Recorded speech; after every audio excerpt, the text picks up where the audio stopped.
Sumainyo ang Panginoon.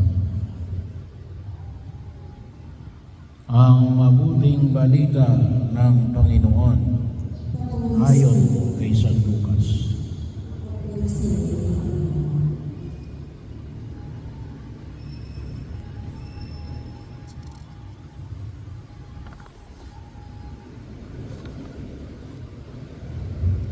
Si Maria ay nagmamadaling pumunta sa isang bayang sa kaburulan ng Juda. Pagdating sa bahay ni Zacarias, binati niya si Elizabeth. Nang marinig ni Elizabeth ang bati ni Maria, naggagalaw ang sanggol sa kanyang tiyan. Napuspos ng Espiritu Santo si Elizabeth at buong galak na sinabi, "Pinagpala ka sa mga babae at pinagpala rin ang dinadala mo sa iyong sinapupunan. Sino ako upang dalawin ng ina ng aking Panginoon? Sapagkat pagkarinig ko ng iyong bati ay nagkagalaw sa tuwa ang sanggol ng iyong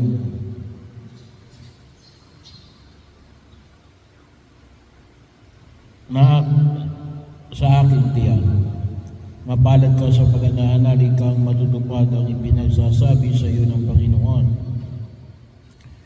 Ang sinabi ni Maria, "Ang puso ko'y nagpupuri sa Panginoon at nagagalak ang aking espiritu dahil sa Diyos na aking tagapagligtas, sapagkat nilingap niya ang kanyang abang-alipin, at mula ngayon ako'y tatawaging mapalad ng lahat ng saling lahi dahil sa madakilang bagay na ginawa sa akin ng makapangyarihan.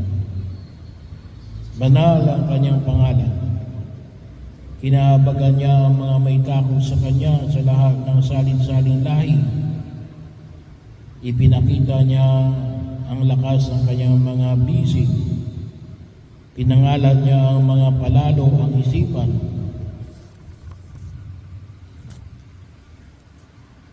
Ibinagsak niya ang mga hari mula sa kanilang trono at itinaas ang mga nasa abang kalagayan. Binusog niya ng mabubuting bagay ang mga nagugutom at pinalayas niyang wala ni anuman ang mayayaman.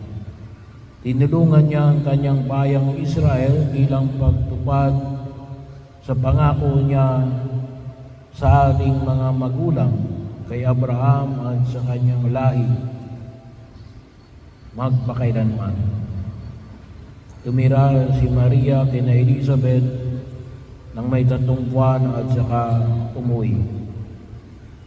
Ang mabuting balita ng Panginoon.